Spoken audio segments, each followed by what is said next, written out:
Grace, hindi pa rin ako naka-review. Hey, bahala si Batman. You guys never change. Ikaw kasi Grace, responsable ka masyado. Gusto ko lang maging maayos lahat. That's why you make it special. Sure ka ba dyan sa sinabi mo? Yes, karapatan ni Grace malaman ako. No, hindi pa ngayon. Guys, the loser we keep it, the worse it gets.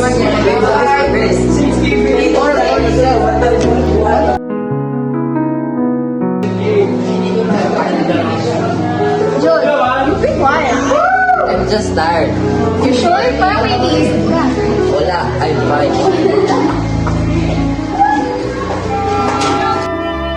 He's hiding something. Yeah, I know. You know guys, girls deserve honesty. But Jude says stay silent.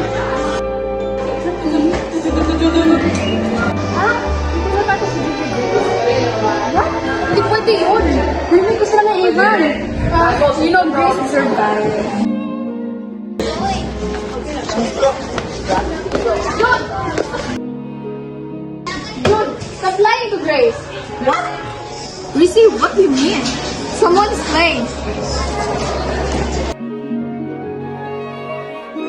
Actually, Jude knows something important, but hindi niya ito sinasabi sa'yo.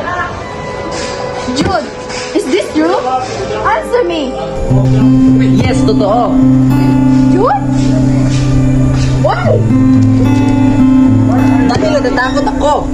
Takot ka? Takot ako kung wala ka. Malinaw na ba yun? You lied to me. Grace, ang kalaman yung makakabuti ko para sa'yo. Talaga? So, all of you lied to me. No.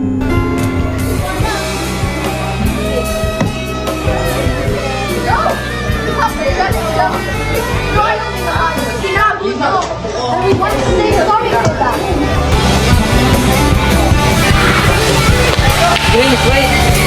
Grace, wait! Huwag mo ko sundan! Ginawa ko lang yan dahil nag-aalala ako para sa'yo. And I didn't want to hurt your feelings. Grace, I'm sorry. I was late. I'll do anything to fix this.